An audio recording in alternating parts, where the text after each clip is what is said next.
Gentlemen, welcome to Around the Game, the biggest sports podcast in the country. I'm your host, Vinnie Jurua, and tonight I'm with a special guest, Uganda's number one rally driver, and of course, a former basketball star in the local league, Mike Mukula Jr. Mike, you're very welcome. Thank you so much. Let me go through your resume very, very briefly.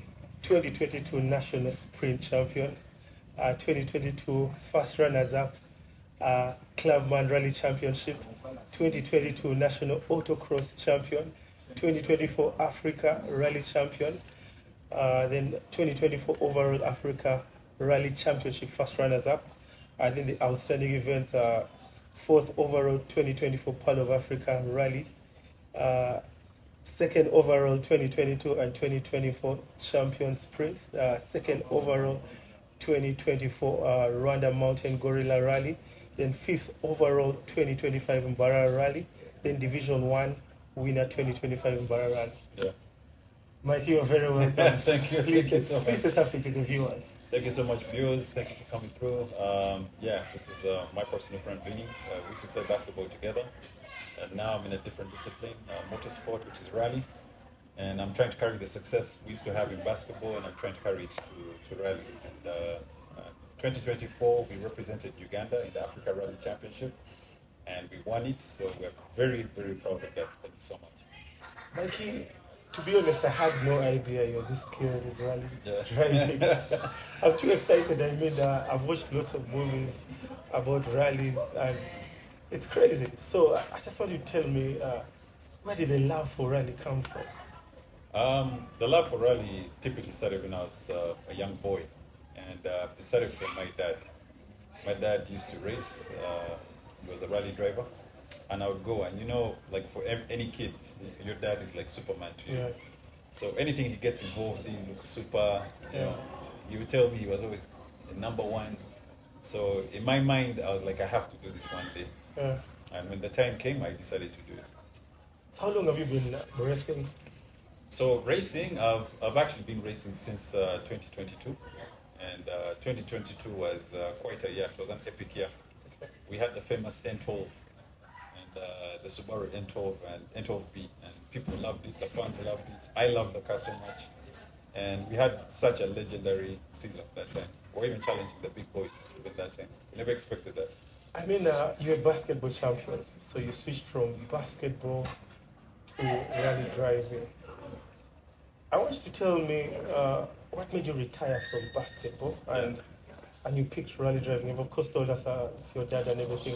Yeah. But most sportsmen, when you say goodbye to a particular sport, I'll give you an example of like Fernando Torres is a soccer player, quit soccer and became a bodybuilder. That's crazy. Yes, that was crazy. Yeah. But That's a bigger shift than mine. how did you leave basketball and you concentrated on rally driving? Wasn't it a big challenge or something, making that decision? It wasn't that much of a challenge.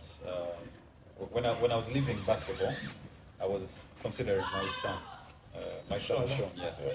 So when I got to a point where I felt like I couldn't contribute much to the game anymore, I was not as effective as I used to be. I decided to leave the game and focus more on making my family proud, which would mean getting into business and getting into other things.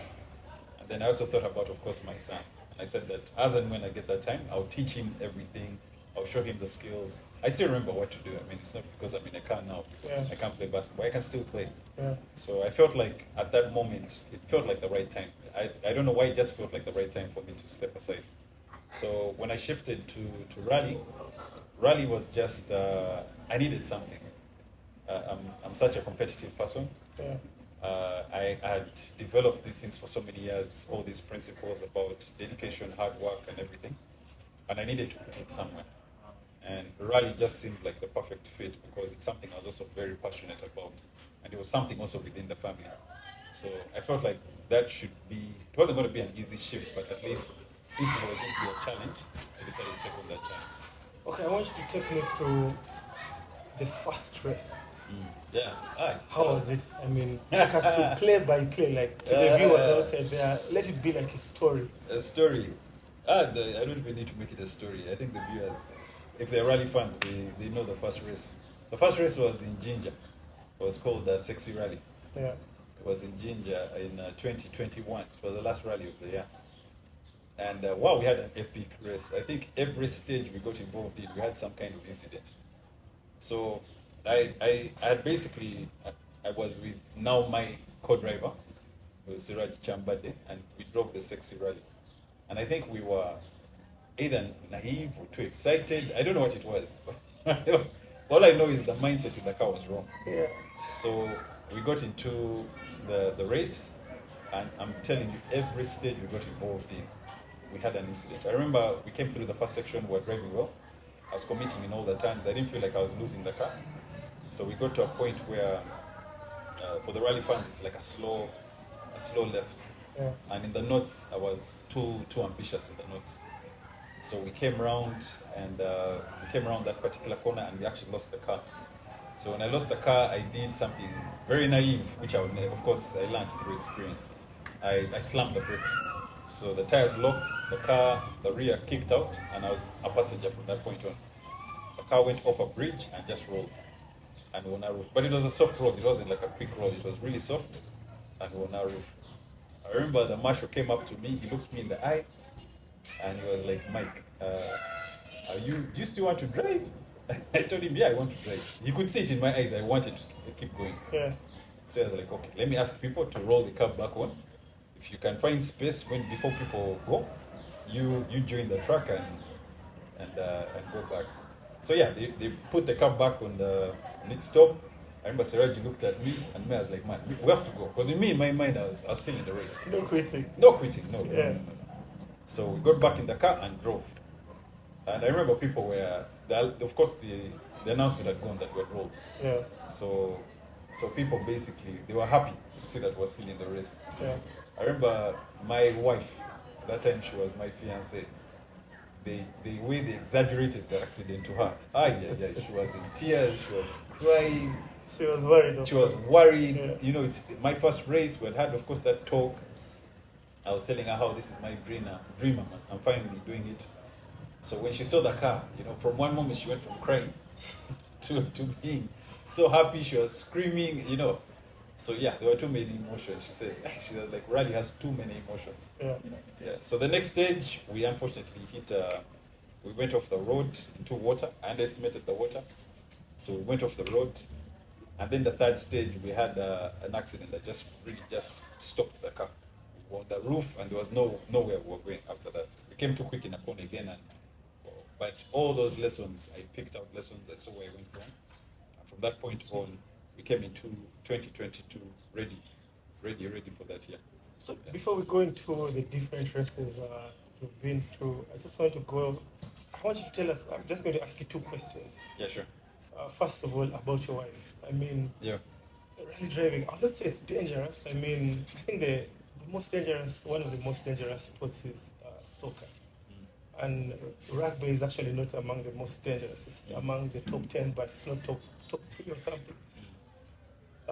It's like boxing. Yeah. I've watched movies, and the husband, before you commit, so you have to have that conversation with your wife, because anything can happen to you, because they're basically hitting your head for all the rounds, 12 rounds. I mean, how is that conversation with Madam? The conversation is Burundi. Madame is Burundian. So Burundi loves rally probably just as much as Uganda, if not more. Actually, we took part of Africa from Burundi. Yeah, the part of Africa used to be in Burundi.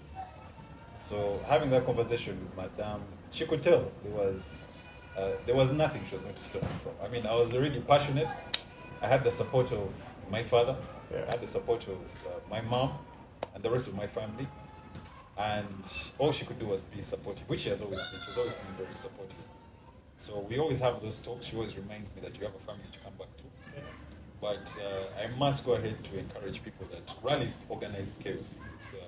Yes, I know in the midst of it all it looks quite erratic and everything, but you'll be shocked how much control the driver and the team during the sport. We're very much in control of what's going on. So usually if an accident happens, it's usually down to mechanical limitations, or maybe you are too confident in your notes, or you aren't paying attention. So there are several factors that can lead to an issue. And if you look at the sport in particular, I think we recently lost a fan, which was very unfortunate. We call him Akoja. we recently lost a fan, but in Barra Rally. But we have very few fatalities. That's the irony of the sport. Yeah. With all its madness, there are very few fatalities. Very few, Yeah. Okay, I mean, how safe are those cars? I mean, Very safe. I've seen accidents with these normal cars of ours, and whenever there's an accident, that car is actually like it was plastic. I mean, it gets so crushed. How safe are those rally cars? No, the cars are safe.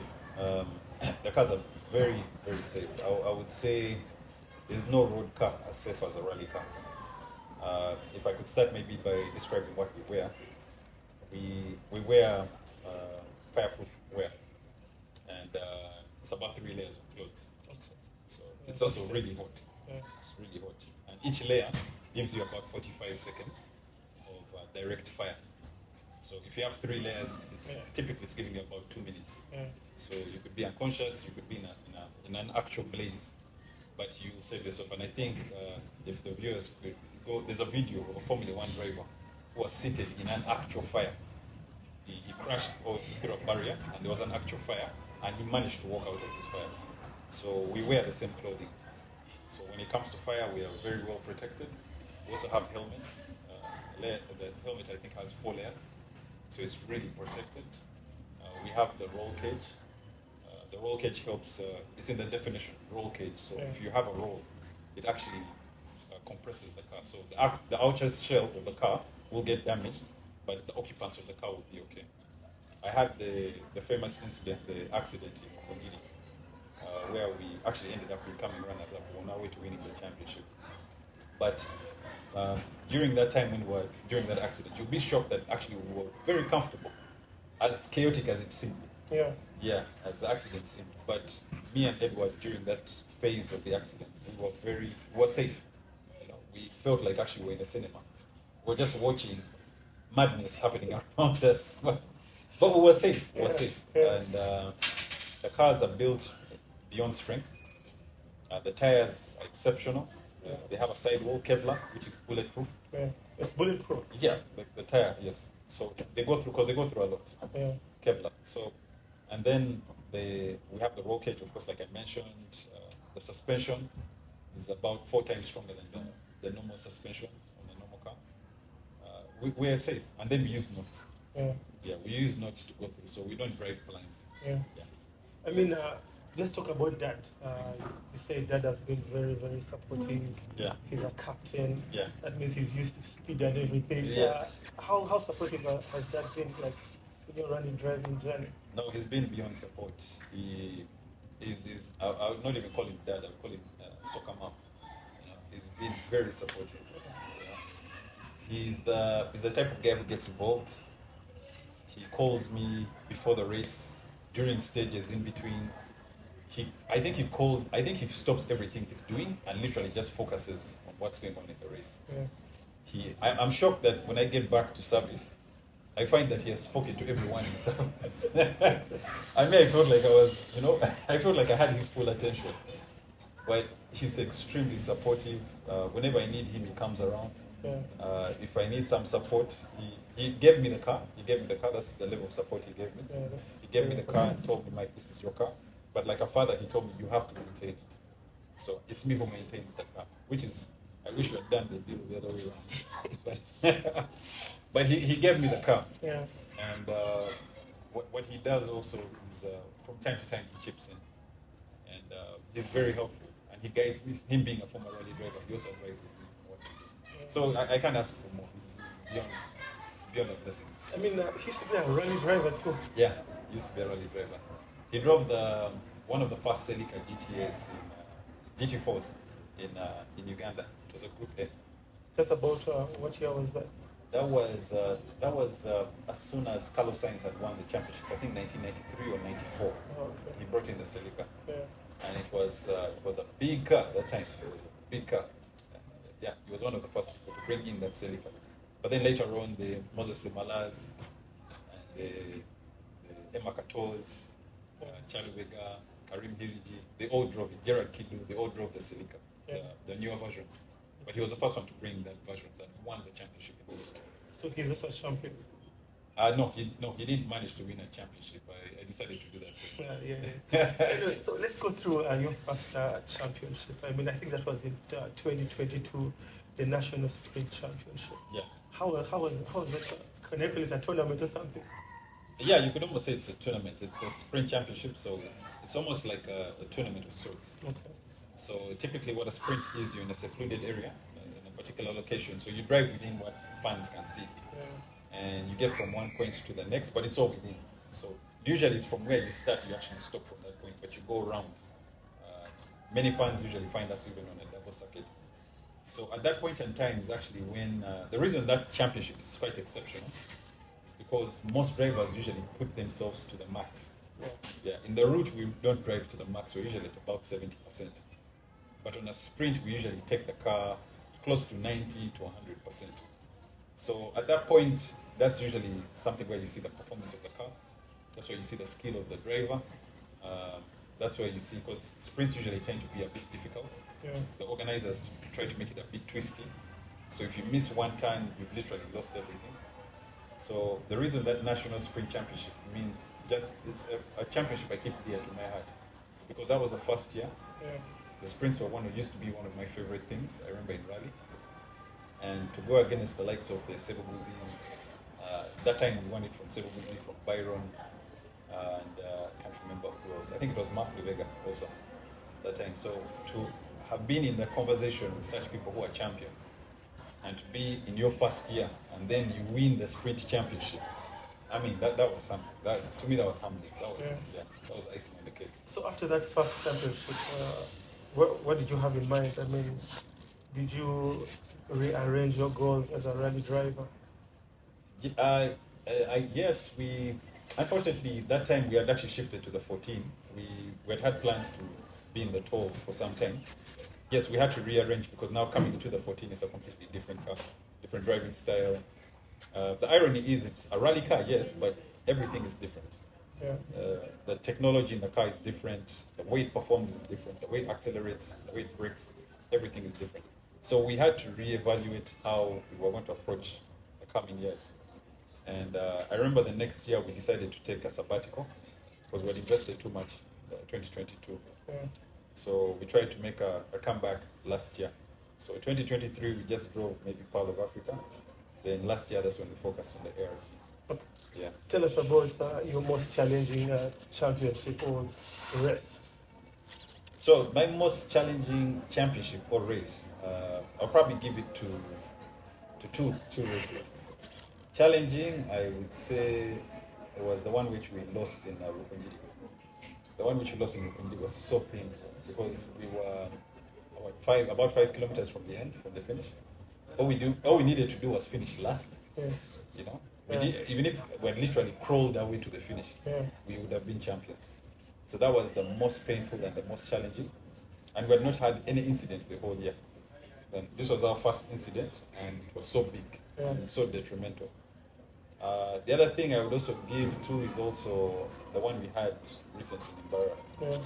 The roads were smooth, they were fast, extremely deceptive, but it was so challenging.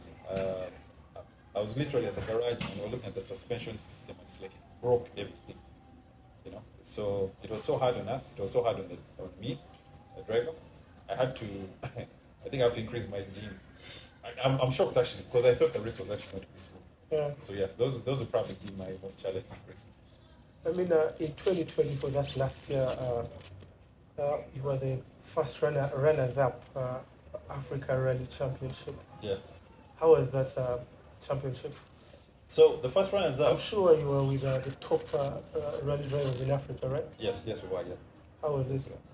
Yeah, it's we had the top drivers in Africa, the likes of Karen Patel, Jas Mangat. Yasin did not participate in all the races. Was it in Uganda? Yeah, no. So the Africa Championship goes around Africa. So it's mostly focused in East Africa. So we have Uganda, which is the Pearl of Africa. We have Rwanda, which is the Gorilla Rally. We have Burundi. We have Tanzania. We have Zambia. So those are the races typically that are there right now. So we had Karen Patel who was leading the championship, who eventually won the championship. And we came second to him. Wow. And yeah, it was amazing. But in all due respect, I would have to give credit to the fact that actually some drivers didn't participate. So we had the likes of just Mangat that didn't participate. So Why? Like, we what would was never the know. reason? I would never know. I would never. I've not spoken to him. But lucky enough, he did participate. So, so it was to our benefit. Yeah, blessing in this guy. It was a blessing in this case. So we took advantage of the situation. We stayed consistent, and we ultimately got the second position in the Africa Rally Championship. So that's something to take home. That's something I also definitely tell my son. So what keeps you motivated as a rally driver? The challenge. The challenge. I think rally is the most challenging thing I have done in my life. I don't think I've met or done anything in this life that's been more challenging than rally. Rally is so challenging. It challenges you from all aspects, from the financial bit to the mental preparation and challenge, to the fact that you actually have people around you that are dependent on you and they feed off you, which is so different from basketball, because basketball is a team element, but in rally you're the focal point. So everything is feeding off of you. Purely, actually, you have to, your tool, your weapon of choice is the car. So the car has to be in tip-top shape, especially if you're a person who's competitive. So you have to put the car in the right state, in the right order. And along those lines, there's so many factors, there's so many disappointments, there's so many delays, there's so many challenges in rally. I never thought rally would do this to me. And the irony is, actually, when I was getting involved in rally, Captain told me these things. He told me rally is actually going to challenge you. And if you manage to figure a successful way of doing it, you become an exceptional human being and man.